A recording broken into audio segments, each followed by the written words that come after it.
your mind, lost in.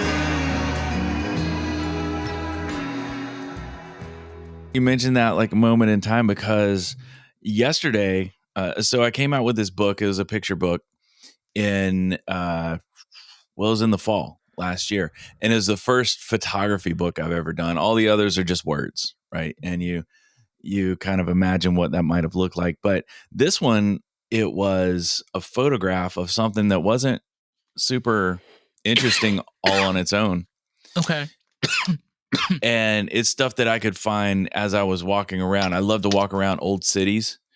And yeah, landmarks and things. You find like that cool little corner with that coffee shop, and it's got like that 180-year-old worth of history, right? well, this was even more micro than that. It was like it was if you take the bubble gum that's stuck to the sidewalk outside of that 180-year-old like coffee shop, right? It was stuff that people would absolutely pass by, ignore, not think a second thing about. And I started asking myself, well, what if these little details, what if these little mundane objects, that's what I ended up calling the book, Meditations of the Mundane. And what if they had a story, like a backstory? What if they had hopes and dreams? And one of them so I went down to about a town about 2 hours away on the coast yesterday. And it's one of those that I walked all over the downtown for East several or West hours. Coast? East Coast, Okay. North Carolina. Yeah, because we're both East Coasters. Okay. Okay. I totally. All right. I should have. Sorry, West Coast. But well, East Coast is just older, it's grittier. It is. Got that history to it. You have like the first colonies that started in the East Coast. Yeah. So there's just so much that what I find so interesting, and like you're pointing this out so clearly, is those mundane, stupid, like, quote unquote, it's like stupid little things. It's like, why is that tree stump there? Like, why do you have a tree stump? Yeah. And there's like the whole element and story of like, I don't know, like, there was like a landmark or something that happened, and it's just there. Yeah. And it's just there until somebody decides they want to quote unquote improve it or, modernize it. And it's funny. Paint it white. Yeah. Make a squirrel sculpture out of it. I've seen that happen. But yesterday I was walking around and I was actually revisiting a lot of the places that I worked on the book, like pictures that I took. And some of those things aren't the way they were when I photographed it like a year ago or 2 years ago. And a great example is I was walking along the Riverwalk, downtown Wilmington, North Carolina, my hometown, but I don't live there anymore. So I have to go back and visit, have to be intentional about it. But it's got this, 200 some year old river front. Just that's where the docks used to be. That's where all the stuff used to go out on ships back to England, right? Yeah. Yeah. So there's a lot of history there and there's a lot of old stuff, but not quite as old. But there was this river walk and there was this building that had super old wood siding on it. And someone, some teenagers had carved a heart and they carved their initials into it. And it was a pretty cool image for the book. And I kind of crafted a story around, who these people might have been, what led up to them feeling inspired to create this, carving on the siding. And that was in the book. And that was probably 2 years ago that I took that picture. Well, I went back yesterday. I cracked the book open to that page and I was just doing some videos, some B-roll to make a sales trailer for this book and put it down. I got to that spot, put the book down, and there were all these carvings on this wall at this point. And they were in hearts and, initials and all this stuff. And I was like, okay, cool. Somebody saw the first one and got inspired. Well, come to find out, the one that was in the book, it had all been scratched out. Right. It's like they came back and they were like, yeah, we broke up. So we're erasing this from history. And so now you're talking about a moment in time. I've got it where it was like real. It was pristine. It was maybe, a year or two after it had gotten there, but now those two people aren't together anymore. No, and honestly, you bring up something that is just so wild, especially like I come from a place that was like 90 miles outside of New York City. And where I grew up for a very long time, it was quiet. Mm. Even though it was like you drive a little further down and like New York City's right there. Yeah. But as time progressed, it became more and more overgrown. There's not enough infrastructure, and the whole entire environment like completely changed around it. And when you look at photography, this is the craziest thing. And like, I even remember this. When you look at photography of what it looked like 2006 compared to 1965, Yeah. a few things changed. A few buildings, a few neon signs came down, but it's pretty much the same. But then you go from like 2006 to 2020, and it's just, Yeah. Like what happened? what the fuck happened? Yeah. Yeah, I get that. And it's like that in a lot of places because people just started migrating, shifting, and then you had the 2020 happen and everybody kind of stood in place and people thought, okay, do we build office buildings anymore? Is that a thing? Like what's next? And then they started building office buildings that had residents in them, at least around where I live, and that's the thing now. So It's just, pretty it's wild. so wild because when you look at, again, this is why, like, especially people like yourself, is so great because when you look at the elements of photography, especially when you're putting them together and you just see like the story within time, people in this country in particular have kind of gravitated towards living suburb lives, Yeah. and still enjoying somewhat of the larger cities. That's kind of why we have the interstate. There's a reason why, the suburbs was kind of invented after World War II to be able to make it affordable for people to live.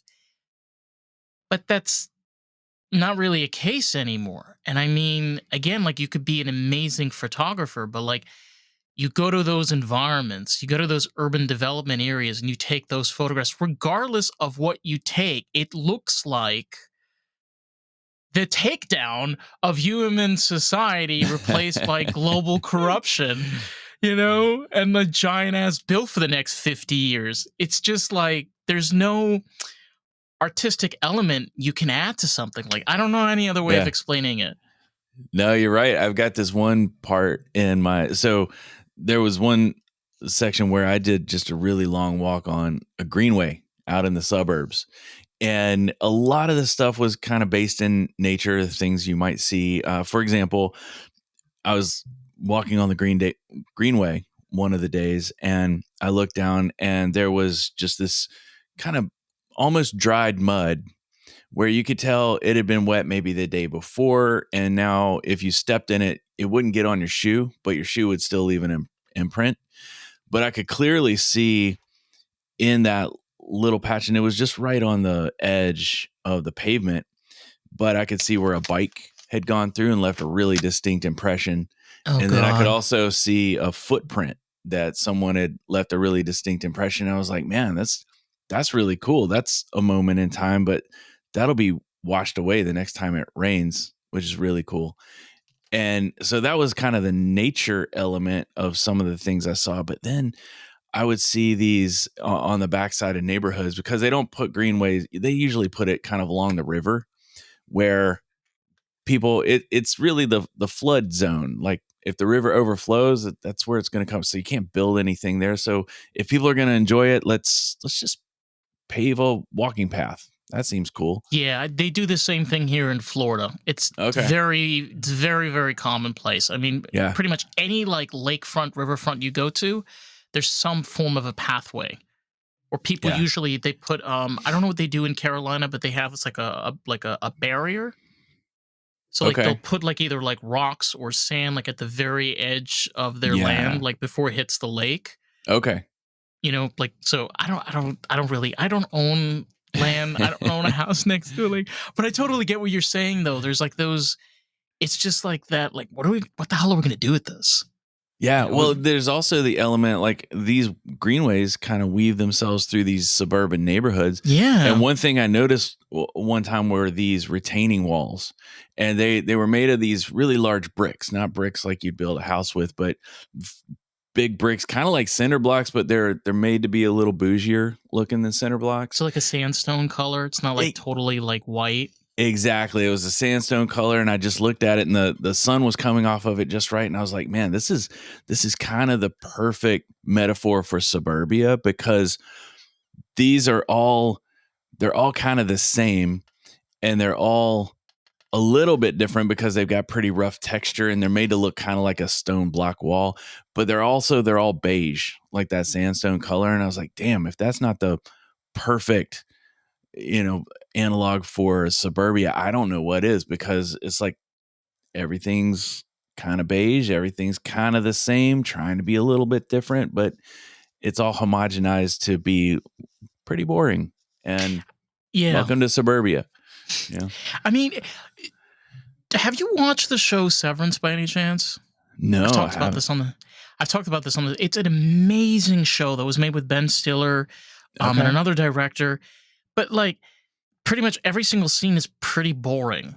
In like regards to like color layouts. Like they're in an office, they're underground. It's like kind of 70s ish. Okay. It's kind of not. It's kind of weird, because like they're all driving like old K10 pickup trucks, but then they got a modern smartphone. But then they use like one of those mechanical calculate. It's one of those just shows. Wow. It's just artsy and baffling and weird and doesn't really make any sense, but it's just beautiful to watch. Yeah. I love those kind of elements because you can take boring and make something fun out of it. Mm-hmm. You could take a boring like fluorescent office complex and make the floor green. Yeah. Green. Right? Ugh. Green. But it kind of adds that element of almost like, you're not in nature. Are you in nature? You're not in nature. Are you in nature? Yeah.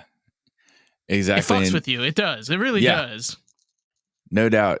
It kind of messes with your brain. And I mean, that's what designers do best. They very much under the surface try to get to the things that pull your strings and either make you feel at home or not feel at home. I mean, there are a lot of places where the designers intentionally create lighting that doesn't make you feel really welcome, and you don't know why at first, but it's just places they don't want you to stay there. And like transitional spaces in public especially is like, we want to design this lighting so it doesn't really feel cozy, doesn't make you feel welcome or at home. And so you move along to wherever else you need to be. And very much part of design. I love, there's a podcast called 99% Invisible. Have you ever heard of that? Great name. Yeah, but it's all about design, and it's all about the things that designers think about that the general public would never think about, but they use those elements of design to subtly influence people's behavior. And it's just fascinating. Just, it could be any kind of topic, sound design, visual design, lighting design. I mean, there are people who are experts at controlling your mind and your behavior who you're like, what kind of Jedi mind trick is this you're doing? And they're just using normal physiology and human behavior, but they're just coming at it from a completely unexpected way. I think it's also very interesting where not only like the psychology, but the way you have the intricacies of color. Greatest example is that you take like those Japanese, it's like Japanese drama series. And it's like all of a sudden, like whenever there's an action scene, it gets dark. Yeah. And there's like red and white and yellow. And it's just like, like it's just getting like, ugh. And they get into like a still shot. It's not moving. It's just a still shot that you're watching, and you're like feeling the buildup of action come with it. It's because like the image is the action, Americans like now are like ripping off that idea. Like we get TV shows like Invincible, which is literally that times a million. No, that's cool. Artsy I fartsy. love the art and love the different perspectives on that and how people tell an action sequence. Pretty cool. Because there's a It's lot of hard. complexity to it. Yeah. Yeah. You know, it's not like you're fucking making like a 1,000-piece puzzle, man. Like, I think it's a little more than that. Yeah. You know? Yeah, there's a lot to it. And I mean, as a still photographer for like a long time, I can't even wrap my mind around sequences and motion picture.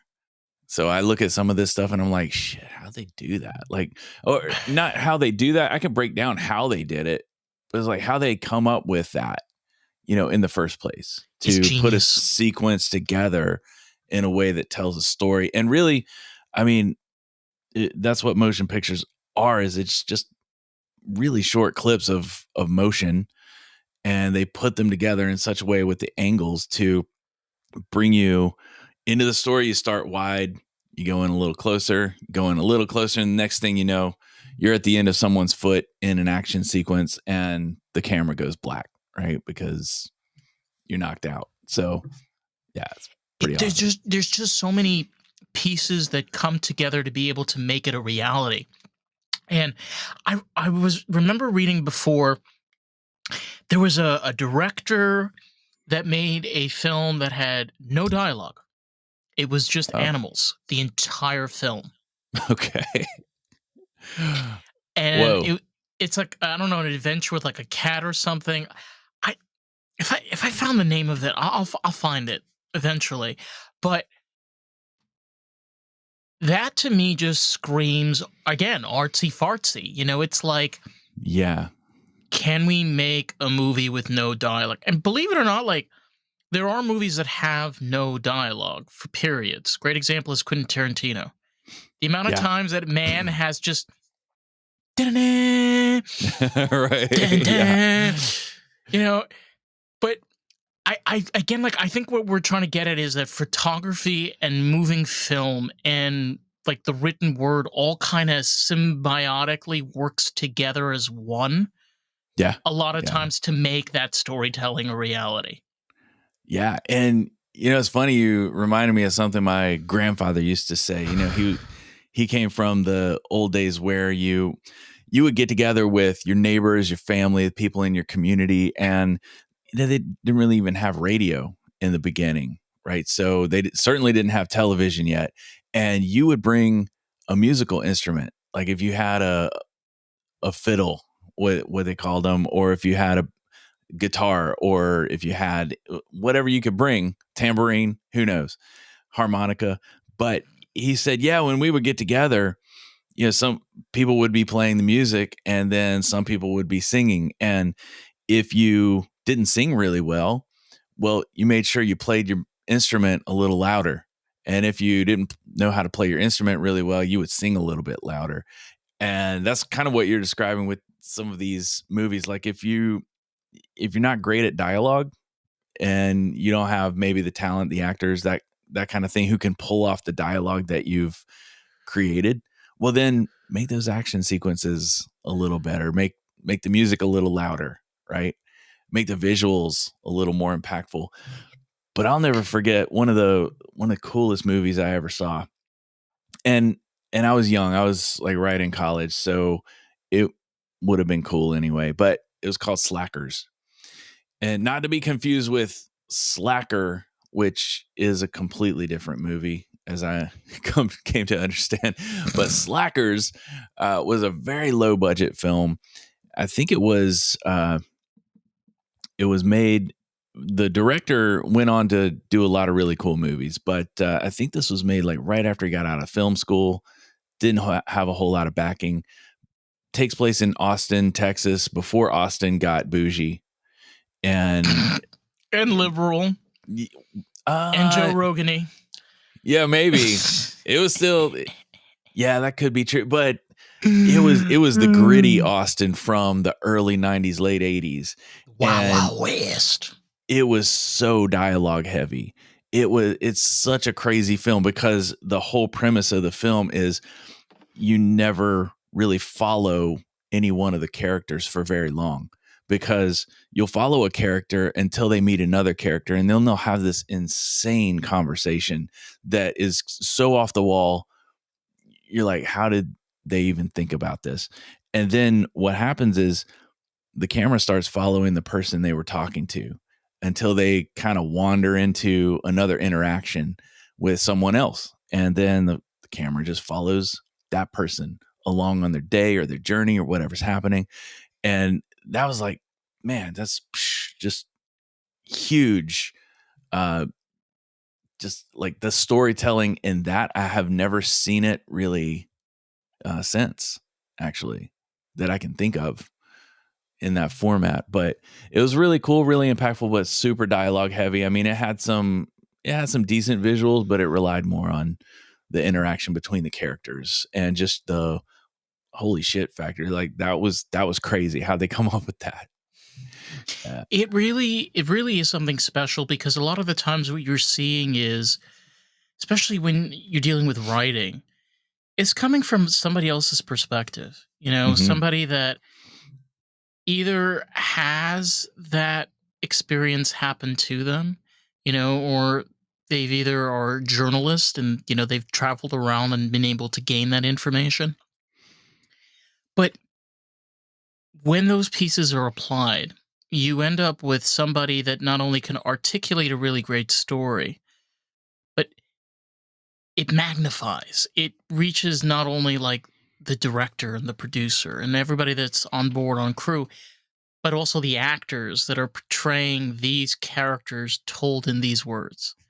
Everything kind of almost has that echo effect to it in order for it to work. Yeah. And I mean, I don't know how it plays with the general audiences, with general public, but it's like the thing I've found, especially with any kind of art, as an artist matures, what happens is their art becomes more nuanced. Like the message behind it becomes more subtle because they don't have to scream, they don't have to beat it over anyone's head. But then also they run the risk of losing part of their audience, right? Because some people just aren't going to get it. And I've seen films like that. Like in some ways, Memento was like that for me. And in some way, I've just seen films where it's like, oh my gosh, that I can tell that I'm supposed to get this and understand it on a completely different level. I'm just not there yet. So I can respect it. I just don't understand it quite yet. And I totally get that, man. Oh my God. Yeah. I had that with the Big Lebowski. Dude, for me, the Big Lebowski ever. Was the moment for. And I had. I was living in Israel, and at the time, like, I got introduced to Israeli hippies. And if you ever meet these people, they're some of the coolest. They're not like American hippies. They're usually people that like own coffee shops. They do breweries. They work they live in kibbutz. A lot of them own like very old vehicles too, so it's kind of hilarious. Like, those old boxy Volvos. Those Mercedes like 240 diesel. Yeah. So I remember he was like talking to me about this. He's like, first thing he told me, he was like, "You're a libertarian."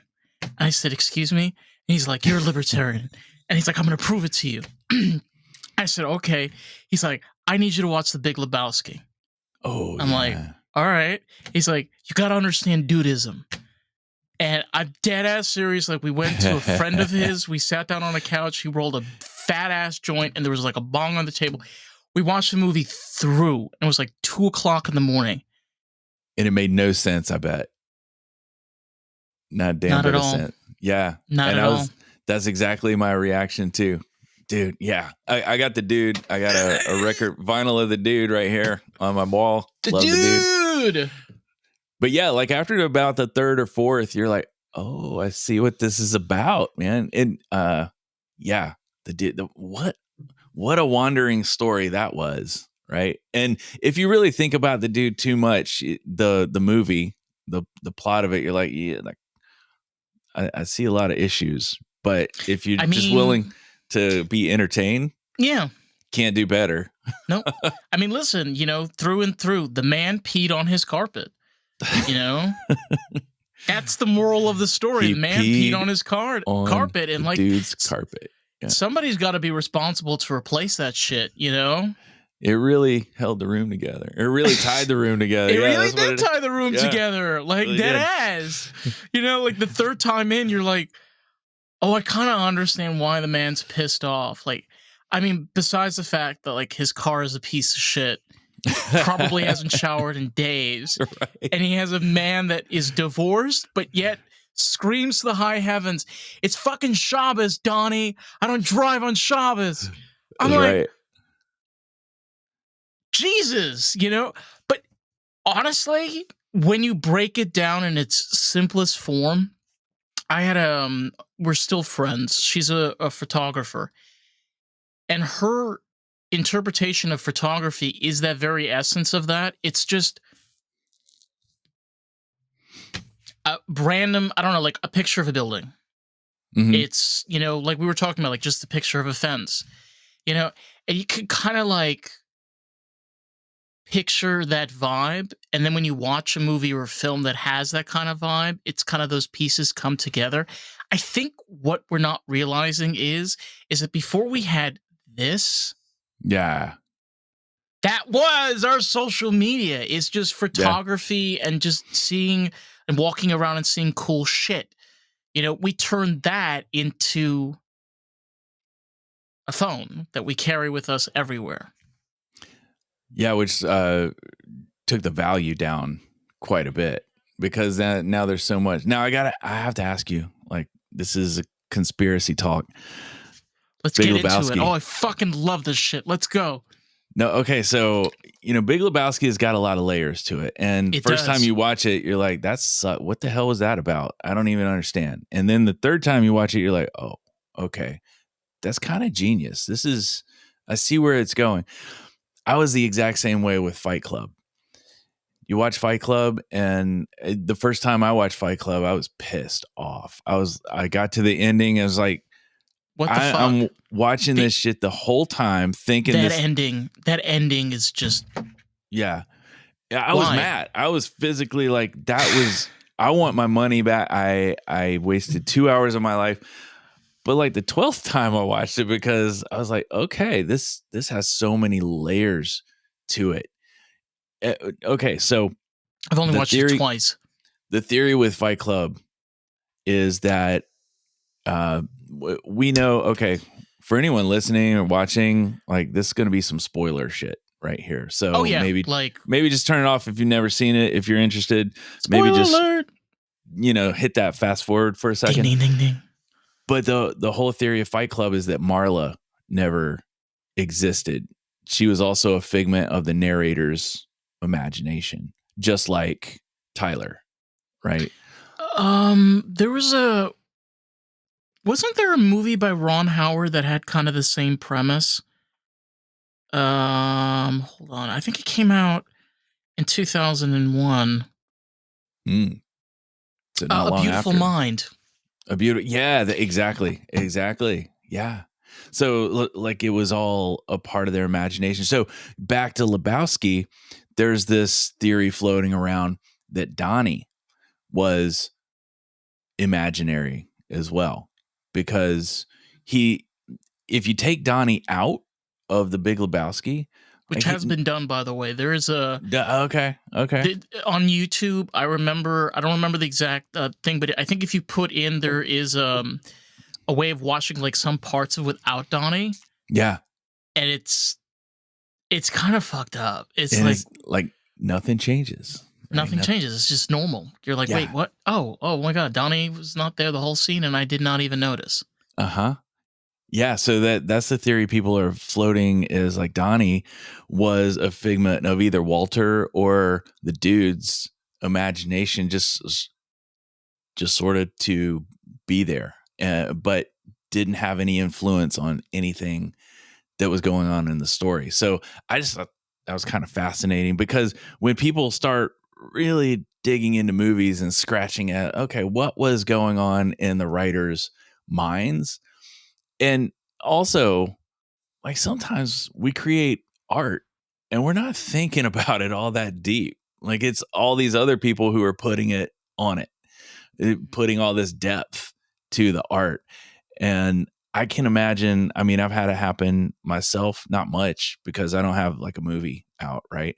But I can imagine a writer or a director sitting down with a critic or someone who's really thought about this too much or read too many Reddit articles about it and is like, yeah, man, we just thought that scene would be funny. We didn't really like relate it to the end of the world or whatever the conspiracy theory might be. It I mean, if you want to go further with this, yeah, there's a conspiracy theory regarding the narrator. Oh, The idea is that the narrator is the person that concocted the whole entire story from start to finish. So like somebody was explaining to me this like idea, it's like almost like bowling talk, yeah, of like these wild and outlandish stories. And like the narrator is kind of like the greatest example of like the Lone Ranger, Yeah, he sitting is. alone by the bar, talking about shit. Like people are like obviously like say debunked because there's a scene where you see the dude with the narrator. Yeah. But then again, it's kind of odd where not only is the narrator physically shown, which is not very common in most films, by the way. Right. Just throwing that out to most people. Narrators are usually like behind the scene. It's kind of a little interesting in how like the narrator is somebody you physically see at a bar and he's actually drinking. Yeah. So I kind of see that idea too, And he's Sam Elliott, which is super cool. The man never ages. Like I guarantee, like when the man is 120, he'd be like, "Can I have another whiskey?" That's right. You have to use so many swear words, dude. He's like, "Fuck you talking about?" Best stuff. Good stuff. I mean, it's crazy. Like the man must be in his 80s, and he still kind of looks and acts the same. Really hasn't changed, which is kind of just a little odd. I'm not gonna lie to you. He's one of those. Yeah. What's the other one? We gotta study this. We got Sam Elliott now. We got Willie Nelson and Keith Richards. Apparently, that we need to leave a better world for because they're gonna outlast us all. And Mick Jagger. Yeah, he's been around a minute. It's crazy. Again, like I think, especially when you talk about pioneers and artists and creators, and especially when you're looking at like the Indian underground scene, some of these stories, honestly, they come from real places. All right, let's be real for a second. Some of these very famous people have had some of the most close to near-death experiences. I mean, it's the 70s, and it was the 80s, and it was the 90s, and there really wasn't that much security back in those days. And right. if the Chinese mafia decided that they wanted to slaughter your entire family, they didn't really have a big problem doing that. So you get people, like we were saying earlier, like Quentin Tarantino is a great example, coming out there, like, I don't remember his first film, but his first film was also amazing. And then you got Pulp Fiction, and you got Kill Bill, and it just continues on from there, Once Upon a Time Hollywood. This is coming from a person that, like, had a video store and met some of the most craziest people alive. Yeah. You see what I mean? Like, yeah. We were, like, and you said this in, like, the very beginning, it's like seeing the artistry in, like, the smallest of things. It's not just like it's the panels of wood that has the carvings on them. Yeah. It's that footprint in the greenway, as you're walking down that, like, obviously is going to be gone in a few days. Like, yeah. And like Tarantino's first film, I think it was Reservoir Dogs. I think so too. Yeah. It was amazing. It was done on a pretty low budget. And that's why it primarily, like 90% of the movie, maybe more, takes place just in that warehouse in that one setting. I mean, they start off at the bank. There's a car scene, but pretty much everything after that takes place in that warehouse, and it's really dialogue driven. It's really like anticipation driven, building up that drama and all this stuff. And then the way, again, we got Steve Buscemi in there just Is doing it his thing. Buscemi? Oh my god, Yeah. we're gonna have this He's conversation Mr. right Pink. now. Is it Mr. Pink. Buscemi or Buscemi? I Buscemi. always, Oh, that's a good question. I don't know. I've never thought about it that hard. Buscemi. Damn. Buscemi. I just. Now we're gonna have to. But he's a very, he's kind of like Christopher Walken, Steve. Yeah. The two type of actors. Like if I meet Christopher Walken, I want him to be like, "What are you doing here? Why are you bothering me?" Yeah. What? Those are the type of actors that, especially when I see them in those cult classic films, I'm like, thank you, Jesus. Seriously, thank you, Jesus. Because it's just so right. I cannot imagine Reservoir Dogs without him. Yeah. Yeah. It's crazy. He's a legend. Fucking A. Totally. I mean, so Tarantino likes him. The Coen brothers obviously like him. And it's funny to see, like, let's take the Coen brothers, for example, because they recycle just like Tarantino does. I mean, Tarantino loves his core actors, that he's been using all of his career. But then you got the Coen brothers who love John Goodman, right? They love Steve, whichever way you pronounce his name. We're just going to call him Steve B. Okay? Yeah. For the sake Stevie of B. argument, Steve B. That's it. Right. Steve B's man. So, they used him in Fargo. They used him in a lot of their films. And man, it's just like the people who you think fit a certain type, you see them in a movie where they're not playing their type exactly. You're like, whoa, what just happened? But that actually worked really well. And I think of with the Coen brothers, it took me a couple of watches to realize that the same dude who played Jesus Quintana in Lebowski also played one I had of to the do that. hillbilly. I'm sorry. Yeah. Oh, was it? What did you do? I didn't see it. The tongue thing with the ball. Oh yeah. Jesus. It's right. Nobody fought with the Jesus. That's right. Nobody fought with the Jesus. I love that line so much. And yeah, but the same dude who played Jesus Quintana played one of the hillbilly convicts from Oh Brother, Where Art Thou? And he had the thickest, like cornbread, sweet tea sounding Alabama accent you've ever heard. And I was like, wait, that's the same dude? And yes, it was. And I was like, mind blown, because was he well Latino? done. I don't think so. I think he really had to dig deep to figure out that place to go. No, it's John Tortoro that played. Yeah. Tortoro, yeah. Okay. So I'm wrong about that. He was also in Severance. Oh, you what? Okay. Oh my god, like, dude, these are some of the greatest actors. Yeah. Alive. Because I mean, like Chameleon, man. Chameleons. He was blended in so beautifully with everything he does. Oh my, what the fuck? Okay, he's originally from Brooklyn.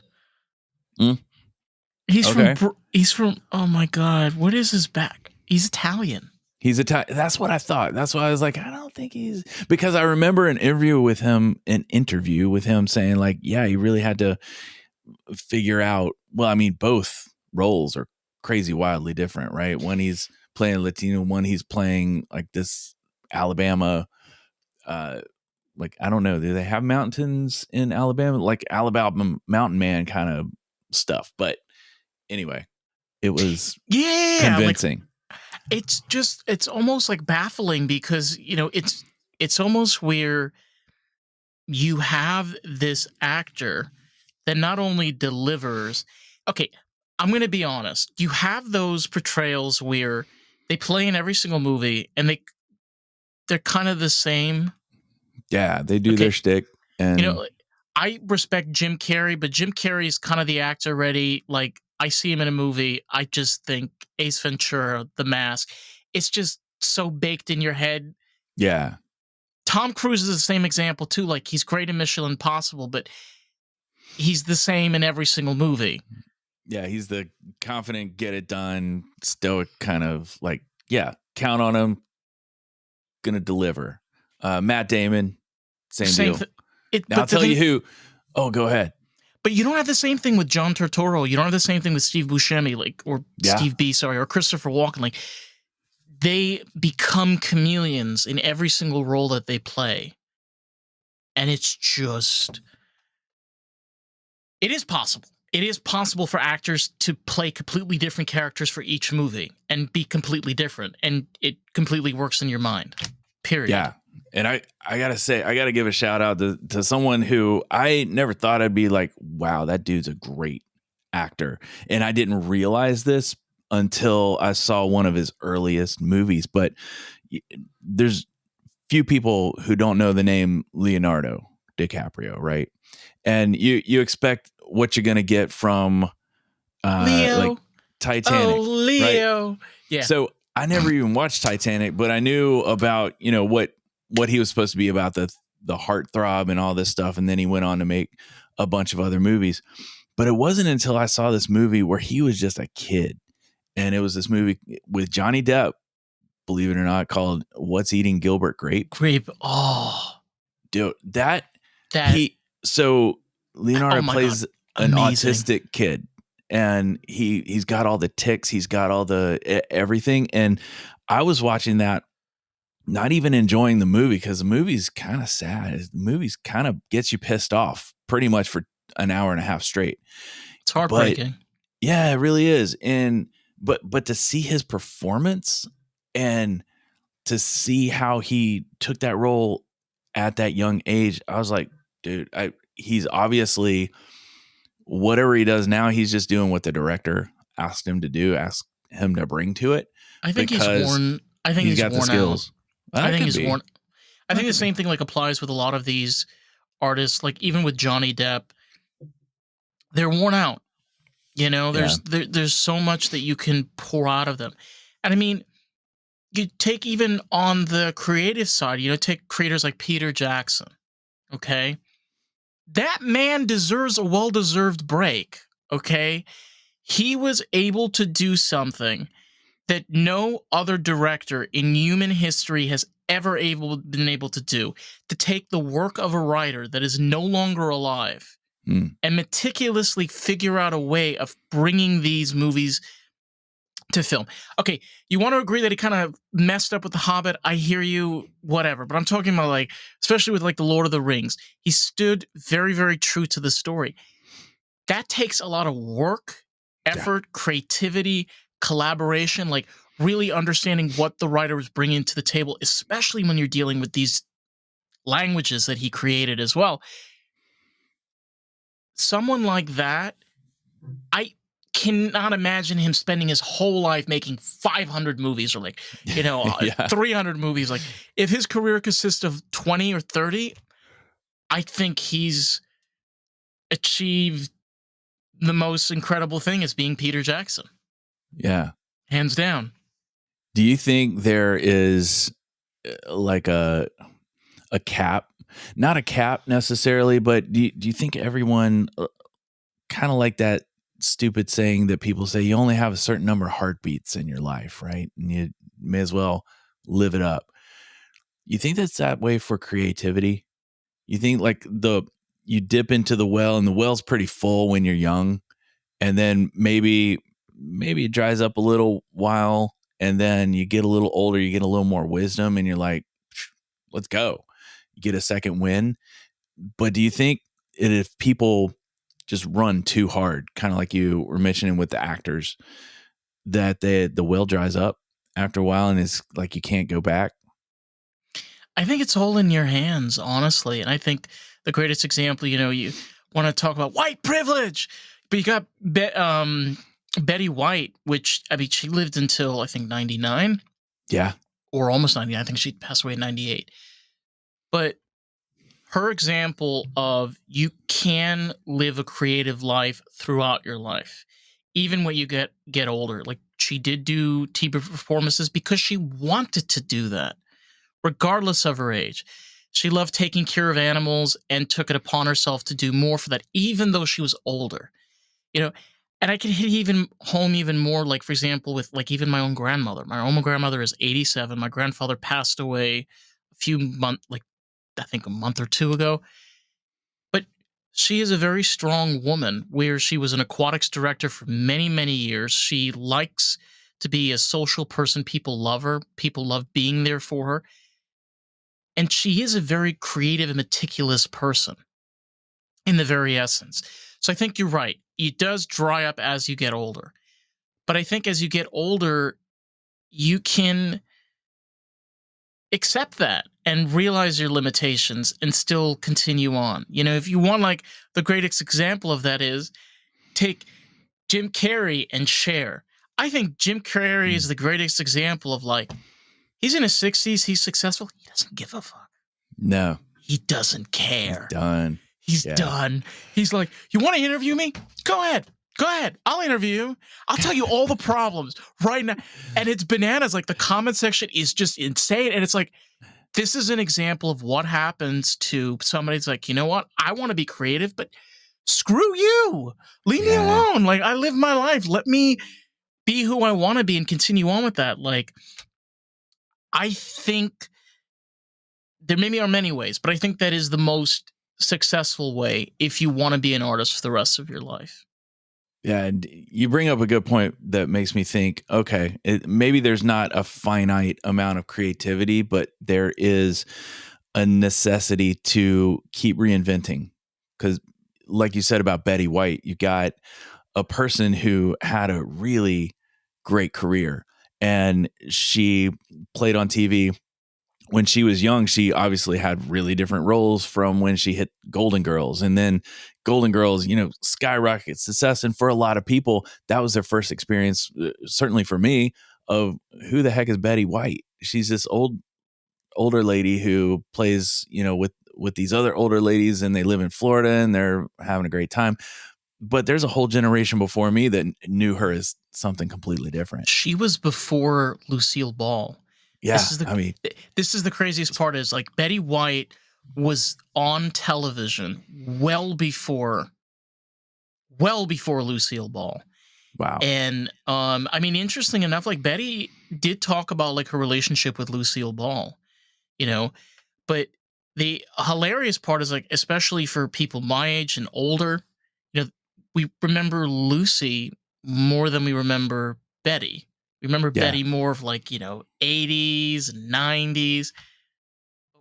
We don't really remember the Betty from the 50s and 60s. Yeah. Like, also when she was on the Mary Tyler Moore Show. You know, I'm like one of those people, like, I remember that shit. You know, she played that nasty bitch. She plays a really good nasty bitch. I'll tell you that right now. No, that I watched the Mary Tyler Moore Show, like it would come on after school a little bit, but I never really paid too much attention to who was on it. I was more into, you know, Ginger and Marianne from Gilligan's Island. So I was paying attention to that. I think, though, shows like the Mary Tyler Moore Show are honestly groundbreaking, because if you take that show now, it's not like saying that, oh my God, women should be single forever. Mm-hmm. What it's showcasing is what it's like to be a single woman working in an office in the 1970s. It's like almost like a time portal. It allows us to go back to the 1970s and be like, what would have it been like for a woman to work in a television station in the 1970s? And I don't know if that was done on purpose, but that's kind of what they did. They kind of made a historical television show. You know, it's completely fiction, but, like, it's kind of what it is. It's crazy.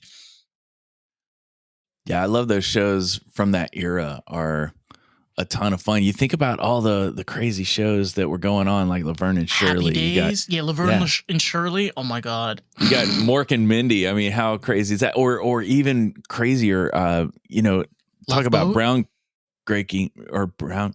I can't even talk right now. Groundbreaking. You got Three's Company, Mhm. where it's these two women living with this guy so they could split rent. But the ruse was he had to pretend he was gay the whole time because the landlord wouldn't let them live together otherwise, right? So the whole time he was hitting on the two girls and all their friends. That was hysterical. But then you got stuff like All in the Family, that the underlying the Jeffersons, yeah. and the Jeffersons sprang out of that, which was huge. I mean, just talking about all the racial stuff that they covered in those under the guise of comedy, and what kind of conversations they probably brought to dinner tables, right? Maybe. I know, probably not where I live in the South, but probably a lot of other places. Yeah, it was just so much fun. And Good Times did the same thing. There were a lot of shows that were similar to that. And they came into people's homes. They allowed people to see, even if it was fictional, even if it was supposed to be funny, it allowed people to see, okay, how other people might relate to life, how other families might be operating. And it was a really good peak. And you know what? I hadn't thought about this, but what's your opinion? I don't think there's that kind of diversity in television right now. There's a lot of crazy stuff, but it's not quite that diversity that we had back in those days. No, I mean, there's a lot of, I'm not gonna lie, there's a lot of great TV shows that are out these days. I mean, one thing that's kind of killing it more than anything else is long movie format TV shows, which is kind of what Severance is, Yeah. which are excellent. I mean, it is a little annoying. You got to wait like for season to season, but it's okay. You know, you get like hour long, like almost movies, and then you can kind of continue on and watch them. But I think the issue is that there was an era where things didn't have to be perfect. You know, you kind of knew it was a set. Like obviously, like Cheers is a great example. I mean, they literally were in the same freaking bar every single time, and like they seem to be miserable, and not be able to pay rent, even though the place is constantly busy. Like there's just so many things that just don't make any sense. But the idea is you're watching something as like, you know, just to like relax or unwind. Like keep in mind, back in the day, people just had a television around. Some people just put things on for noise. You know, people just used to sit down and just like, I don't know, start thinking on their coffee table or something. We exist in a world where everything is so mobile, you know, and it's not that we have short attention spans. I think what it is that we have attention spans. It's like the second we get hooked into something, we want more. We want more and more and more and just more.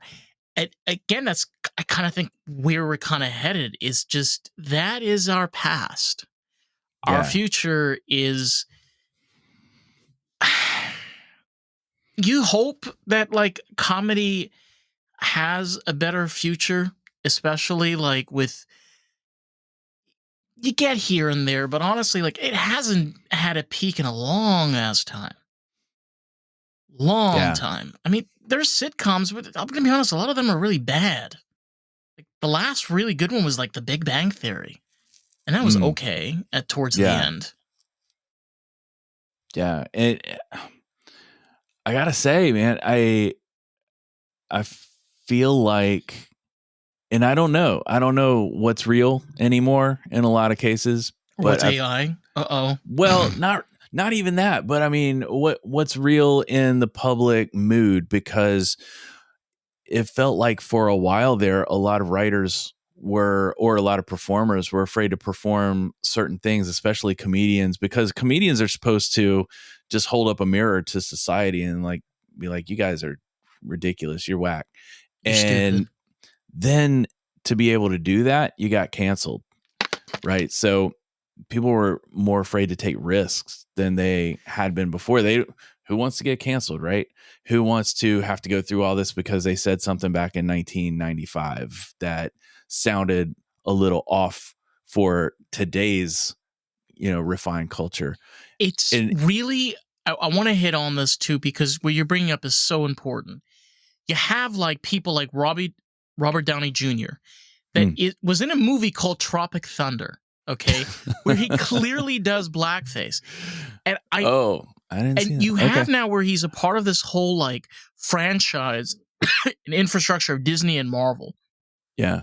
And he not only becomes like this woke pillar, but he becomes like this liberal political like statesman, even though he's an actor and plays action movies. I'm like, what the hell are you doing, man? Yeah. You know, it's like the polar opposite direction. I'm not saying what a person's supposed to be doing. I mean, like, you're an actor. You know, you're a creative person. You know, like, do you see a bunch of artist critics like being your judge? Can you imagine like you have a court case and the person that's going to decide if you're going to prison is an art critic that's at Le Monde, that's down the block? I don't think that's going to work, man. You know? No, that's actually kind of a cool concept, though. But no, you're right.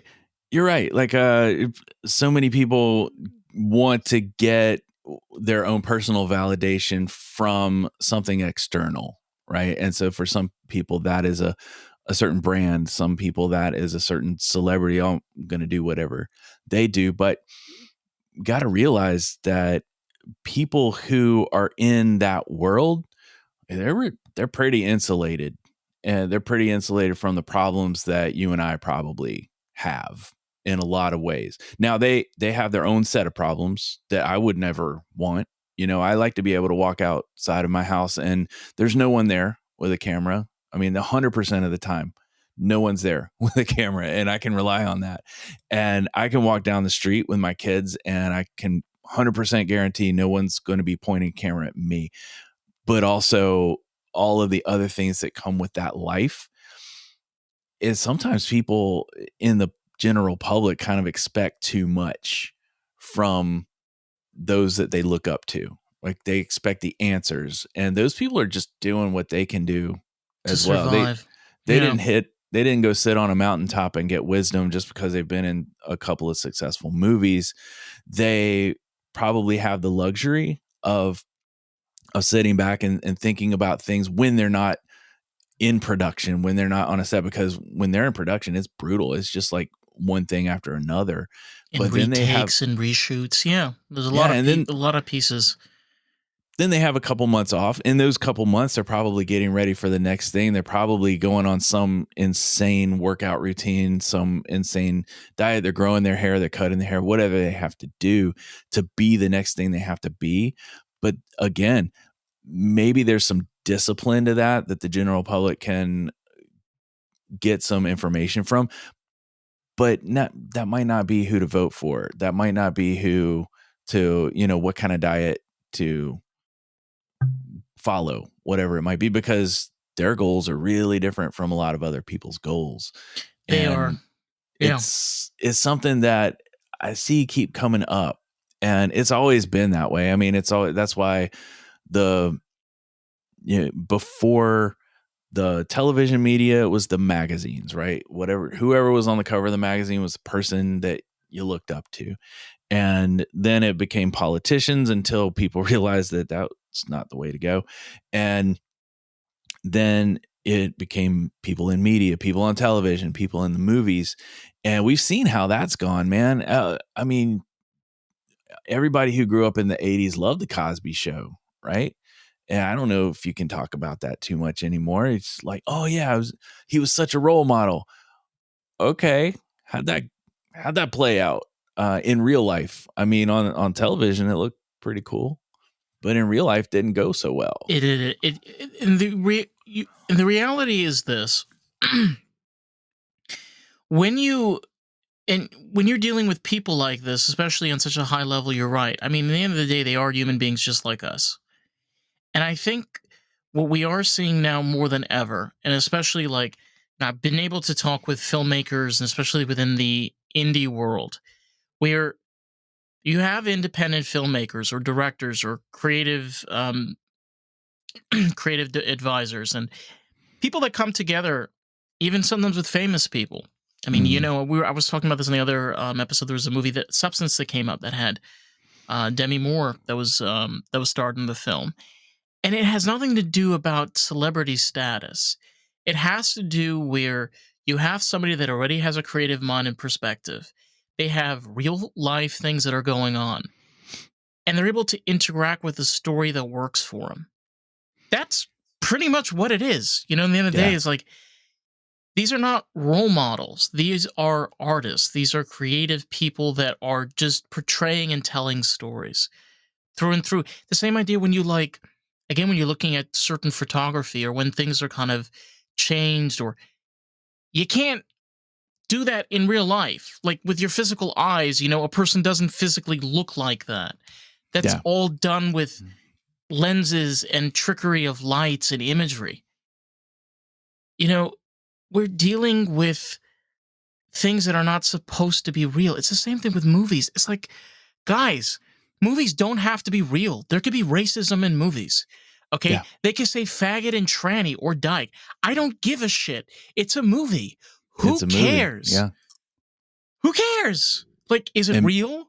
Like, is the freaking guy with the gun coming out of the movie and killing you? No.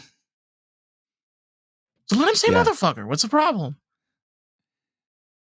And movies are meant to entertain. Yes. Sometimes movies, if they choose this, are meant to be thought-provoking, which is always kind of fun. And so often when they are, there's that subtle underlying message that you may not catch until a couple of days later. I've had those movies where I watched it and I was like, okay, that was cool. And then 2 or 3 days later, I found myself thinking about part of the movie that either didn't make sense or I was like, what was that all about? And then I realized, oh, wow, that was this subtle little undercurrent of a message that whether they were intentional about it or not, it's a message I picked up on enough to be thinking about it a few days later. So that's, if people get triggered, it's probably a good thing on the artist. I mean, unless they're just trying to be blatant about it, then I think people would call that maybe something like pornography, right? If they're just shouting out racial stuff to be provocative. But if it's to be thought provoking, or if it lends itself to the story because those people in that situation would really do that. Yeah. What's wrong with that? It's encapsulated. 100%. It's its own little world, I know. And the thing again is like the same thing I deal with comedy. Okay. The thing that made great comedy films was that raw element to them. Yeah. Think about like The Dictator. Yeah. That movie is just, Jesus. Try making that in 2025. Good luck. Yeah. Ain't Or happening. what, Ain't Sausage happening. Party, or half of the South Park movie. American Pie is a great example. Try making Right. American Pie now. Yeah. Good luck. But again, like, I would still watch these movies, okay? Am I going to do the stuff that goes on in American Pie? No, I'm not a slut, okay? But I still find it an enjoyable movie. It's the same idea with like American Psycho. It's like, am I going to go out and like start killing people? No.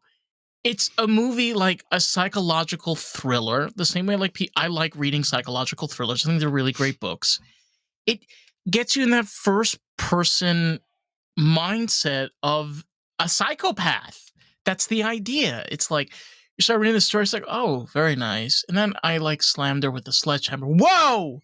You did left turn. what? Yeah. You did what? You know what I mean? So those are great stories. And again, we gotta just get our heads out of this. I feel like a lot of artists are suffering because of this. I feel like a lot of people are finding like depression and anxiety because you can't express yourself creatively. Like you say the wrong thing on a podcast and you're canceled because you're not LGBTQ friendly. Like, oh, you're too conservative, or oh, like you're too left wing leaning. It's like, guys, we're all creative. We all like we've been talking about, we all love the same kind of shit. Like, what are we doing here, man? Like, we gotta be able to support support artists across that chart. That even means the marketing director. Yeah. And free speech is pretty cool until someone feels like they've been victimized by it, right? And the key word there is feels, because being something, having something done to you, those are real things, but feeling like that was done to you may or may not be real, right? And so it seems like there's a big discrepancy nowadays with what things feel like and what things actually are. When I hear a lot of the comments, when I see some of the YouTube videos where people are reacting to a certain artist, or they're reacting to a certain actor who maybe said something in an interview that caught the attention of one of the news, whichever left or right fits their agenda, and they latch onto that, and they maybe slice it up in editing so it sounds pretty triggering to a group that feels marginalized or may actually truly be marginalized, because there's data about a lot of that stuff, but there's no data on your feelings typically. So that's where it gets really mushy, and comedians are supposed to be able to just say the craziest shit ever and make you laugh. But then also, if they're good at what they do, they make you think. Like George Carlin was really good at that. Oh my God. Yeah. He was so good at that, and you were like, whoa, that dude's kind of raunchy, but also he's not far off from being right about that. Especially like his like prediction before 9/11. It's so funny, but it's kind of scary at the same time. You know which bit?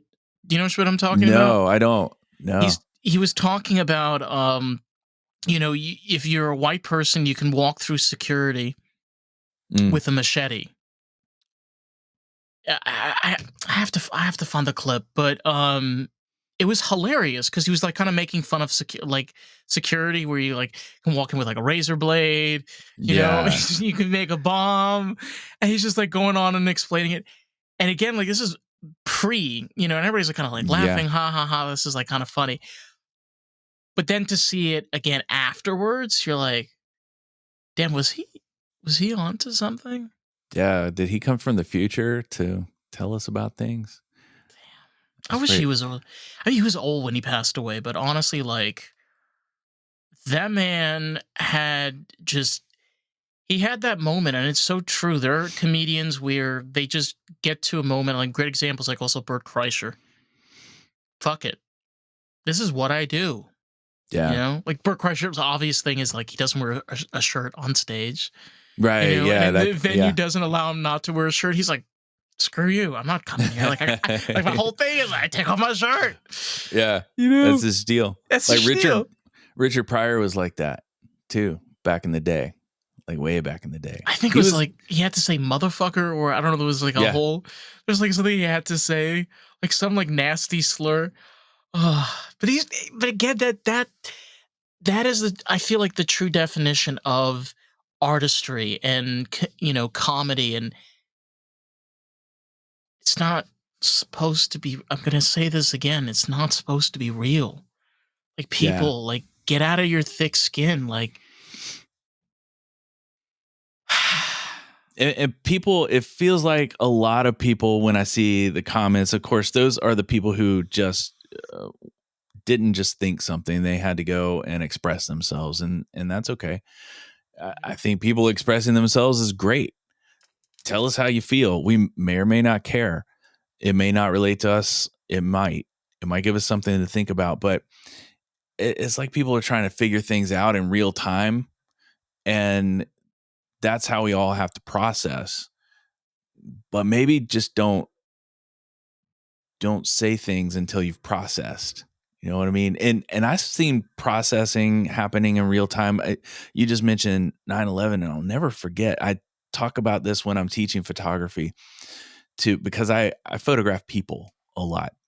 And when you photograph people, you're less of a photographer and you're more of a coach in terms of getting that person comfortable if you want them to be comfortable. You have to If you don't, almost direct them, to get yeah, it's that position. Mm-hmm. exactly. It's Yeah. like a director. But a photograph of a person is about lighting. It's about the lens you select. It's about what background. All those things are fantastic. But more so, it's about body language.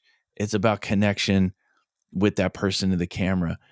And I was in New York the month after 9/11. I was there for some work, and the stuff was still going on. They were still had, all the heavy equipment trying to clear the site. There was still smoke coming up from parts of the site.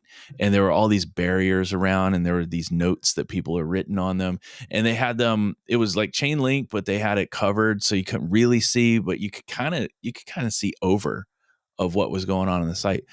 But the point I tell all my photography students when I teach is there were people lined up all the way down that fence outside of the site and even across the street. And they were, for whatever reason, they felt the need to be a part of that moment in time and get their photo taken in front of that site to kind of prove to themselves and the world they were there. But what I noticed, and okay, that's one thing. But what I noticed about these people is they didn't know how to act when they were doing that. Part of them wanted to be part of that moment in time. Not that it was a happy part of history, but it's just that they were there in that part of history. And so they felt the need to prove it with a photo, right? But at the same time, they knew this was not Disney World and it was not a smiley photo. They knew it. They didn't want to really seem mad or sad or cry when they're looking at the camera. So they literally didn't know how to act. And I watched this happen over and over because it's my job to observe things, to observe people. And I just sat back and I watched this happen for like an hour. Tourists would come by and they would try to get that photo, and they would try a couple of different times to be like, oh yeah, that one doesn't look good. That one's too happy. That one's too this or that. And it's informed. I mean, that was 24 years ago, right? So it's informed so much of what I think about when I am talking to people, when I'm working with people, and just understanding and being empathetic to the fact that people are working out shit in real time. They sometimes don't even know how to think about it or react to it. And that's what we see a lot is people getting triggered, people getting their feelings hurt, people feeling like a victim when they're doing fine. They've been offended and they don't like what the other person's saying, and they have to figure out a way to deal with it. So I don't know. That's I have compassion for those people because they're figuring their shit out. But at the same time, I don't have much tolerance for like entertaining it. Like I'll listen to it. I'll have some compassion, but like if they're like, oh no, this person should be canceled because they said something that offended someone else, I'm like, it's good to be offended every once in a while. It helps you check in with yourself, what your values are, right? I feel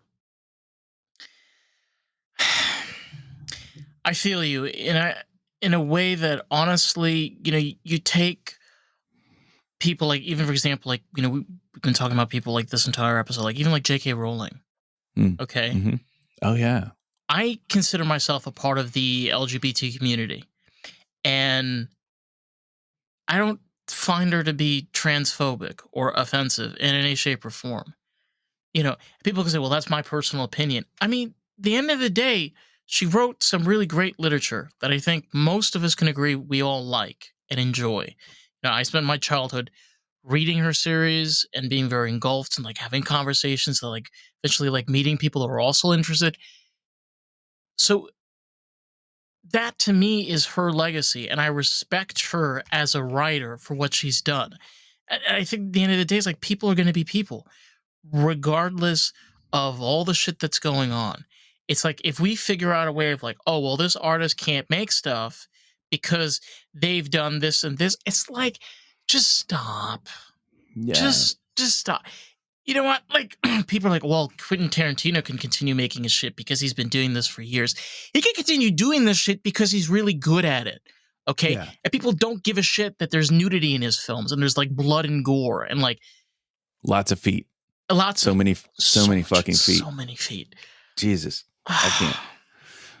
I feel bad Not for a- his wife, but maybe Not she a foot enjoys person, it. man. Yeah, maybe. Man. But no, I hear you because everybody's perspective, and I love talking about perspective because everybody's got one and they don't always line up. And that's totally okay until someone is truly getting hurt by it. Then it's a problem.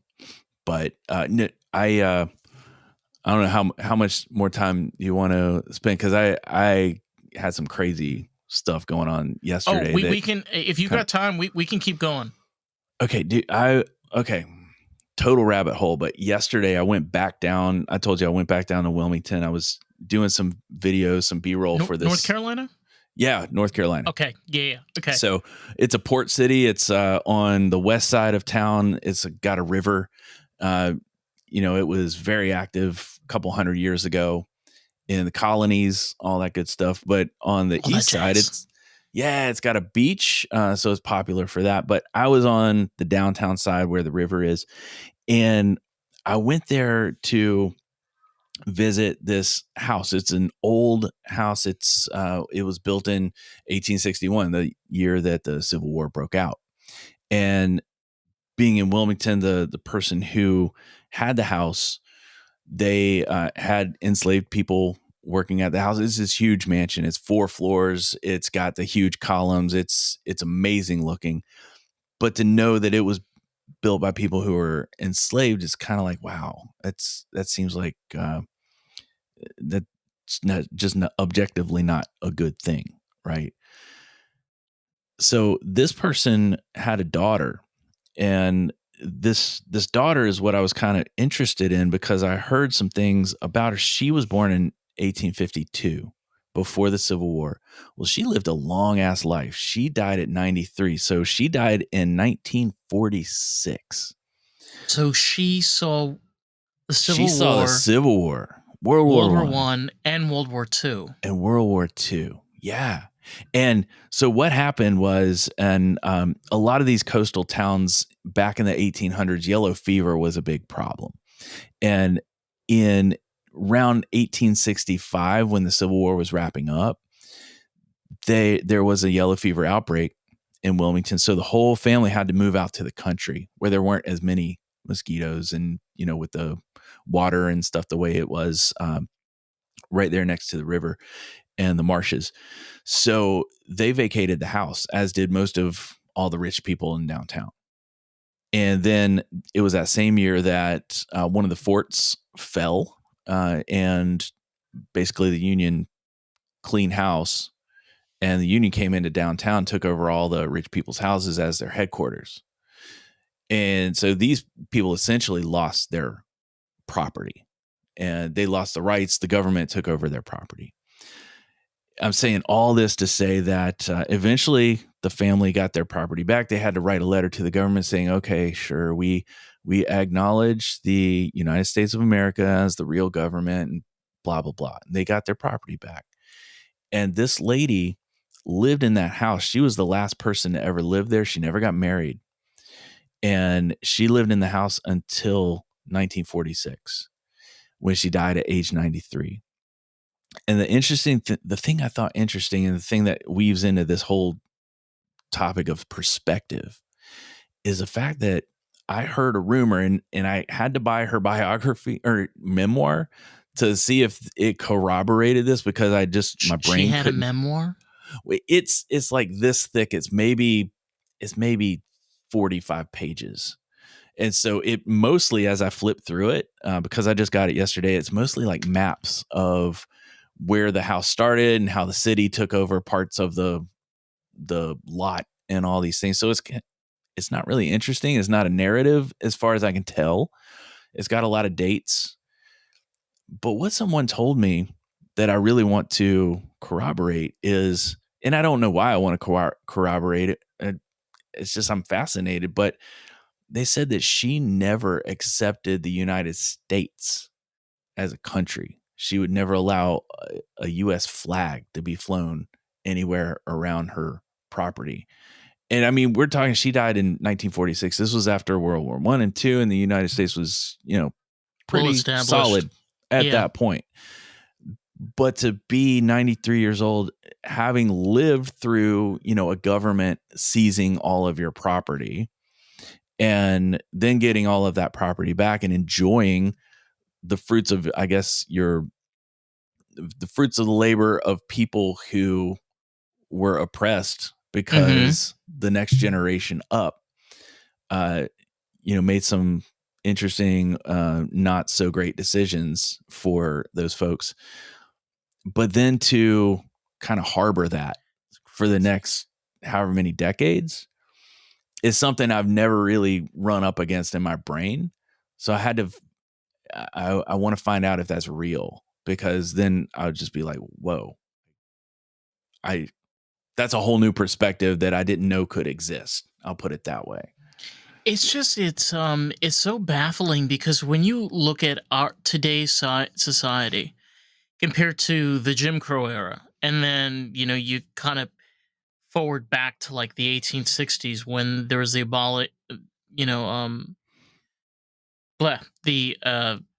I can't say the word. Oh, the abolition, the end emancipation. the end of slavery. Yeah. So you end up in this situation where people like to hold on to the past and the idea of the past, even though that we live in the present.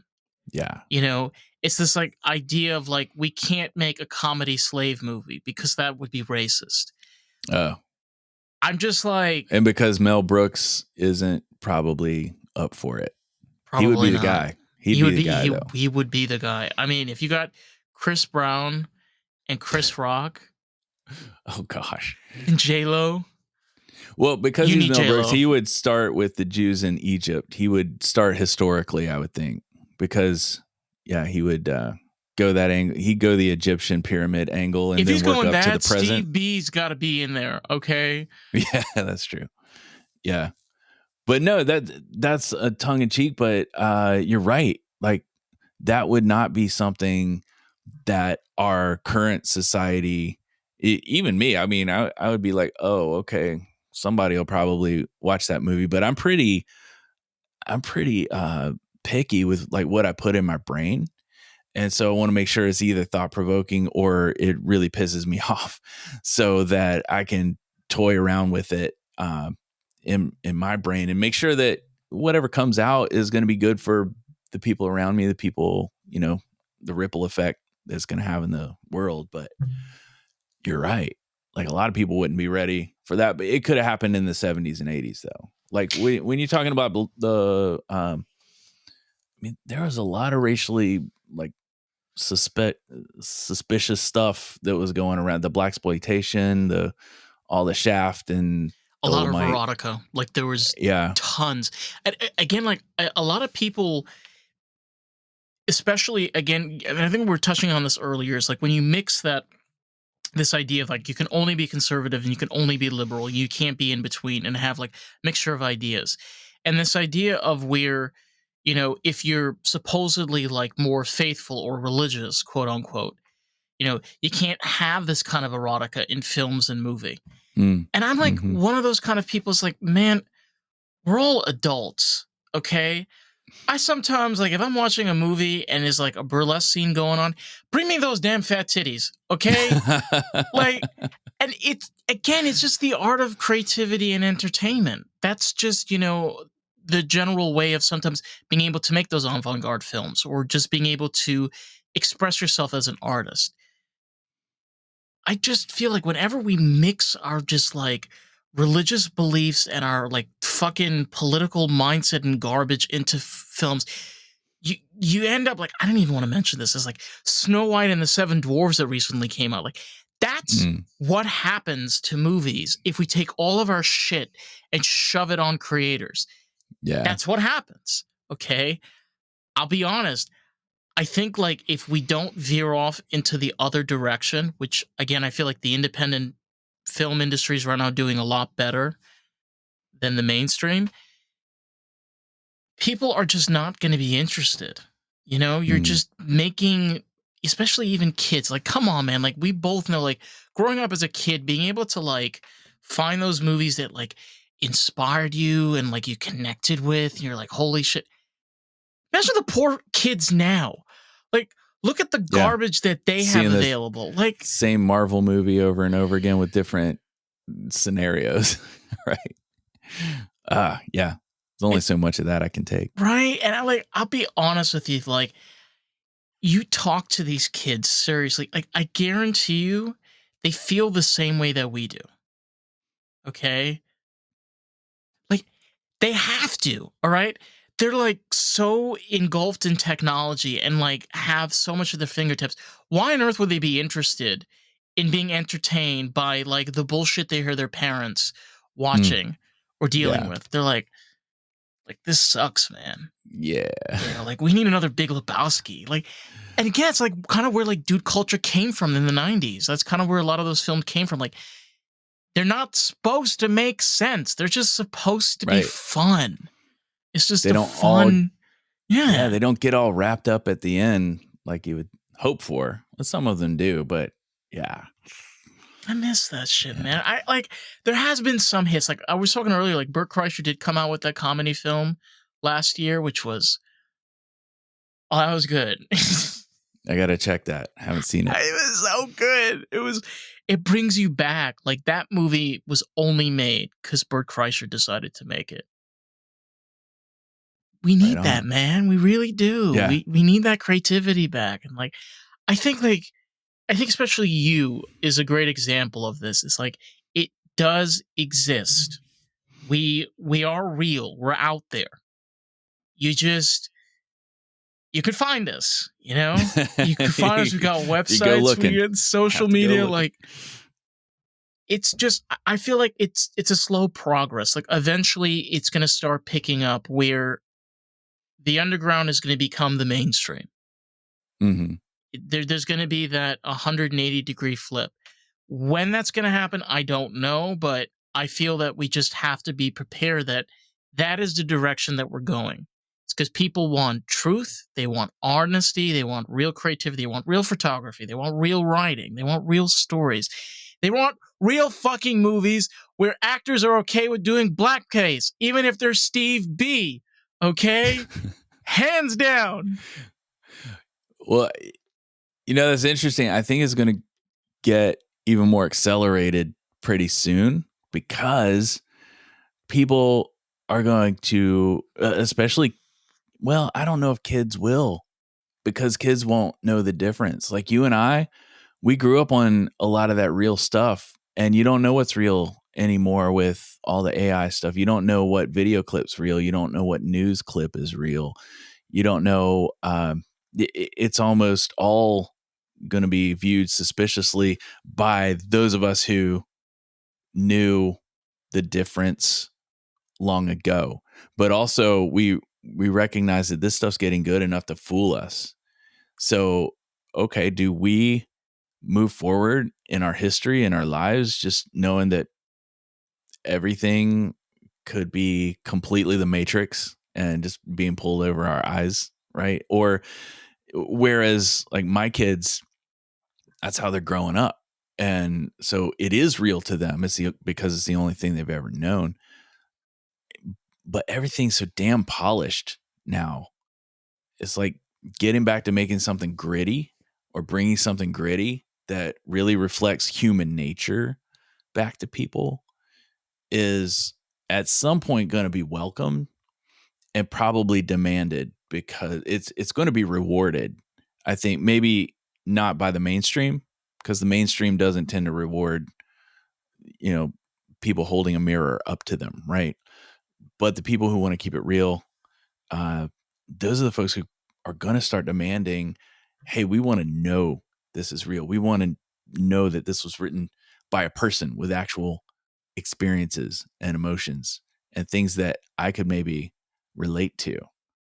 So, yeah. I think also, like, to your point, what the 80s did to create what we got out of the 90s, I think what the 2020s is going to do to the 2030s. Like, we are going to look at a time where, there's a lot of negatives when it comes to AI and a lot of augmentation and advancements we have with software. But again, this has given underground artists, particular filmmakers, the ability to create films, especially even using real world settings Yeah. for, you know, a lot better budgets than a lot of the mainstream are doing. And I mean, they're using a lot of CGI. Mhm. So, it's like if you don't catch up, the other one's going to beat you. It's Yeah. kind of like the end game. It's like it's not where you have two industries that are fighting against each other.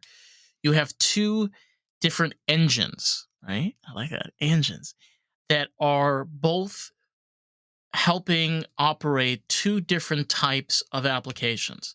One that is solely focused on money, marketing, and consumers, whereas the other one is more focused on branding, collaboration, and artistic vision. Like, how can Mm. we as a community get this thing out there and get this made? Like, how can we get this to this film? And like, that's the same idea of like film festivals. Like, you go to a film Yeah. festival to be a part of that. And the cool thing a lot of times with film festivals, you get to meet the people that actually were in the films. So Yeah. you get to actually talk to the actors and like you have those like burning questions after watching like, oh hey, can I ask you? Like, oh sure. And you Yeah. get that out there, you're like, oh, you don't get that sometimes. And I'm like, I love those moments. I love them.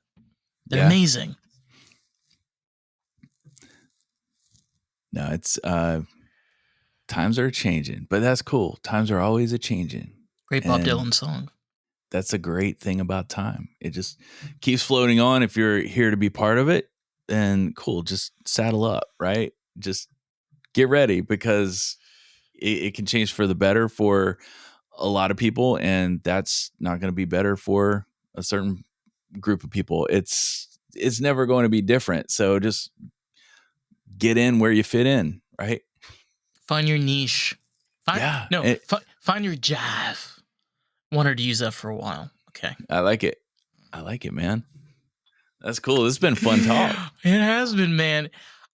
James, the biggest question out there is where can these wonderful people find your art, your socials, that magic place where they can find your cool shit? Yeah, everything happens for me through my website, which is easy, jameswalters.com. And Easy all the peasy, socials lemon are there, squeezy. all the stuff. Yeah. All the pics. All the pictures. Like you have I think you do. You have a whole catalog of all the pictures and stuff that you've worked on. Yeah, that one has a lot of I love to do environmental portraits, which is basically people in their world. If they're a race car driver, want to get them, around that world. I don't have any race car drivers on there. That was a long time ago that I did that kind of work. But no, what's on there now is a lot of creative entrepreneurs. I work with a lot of people who just are great at what they do, and I like to show them immersed in their world. So that's part of what's on there. It's a little bit about me. It's going to have some of the stuff about the books. That's coming out this week on. And that would be a Joyful Rebellion? Well, that's the podcast. So I do a podcast every week called A Joyful Rebellion. It's the whole theme of that is about that time in people's lives where they've kind of checked all the boxes. They are outwardly successful. They've maybe done the work to get that degree or that job or that spouse, that family, and did all the things that people told them to do to make them happy and successful. And they look around and they're like, man, I'm not feeling it.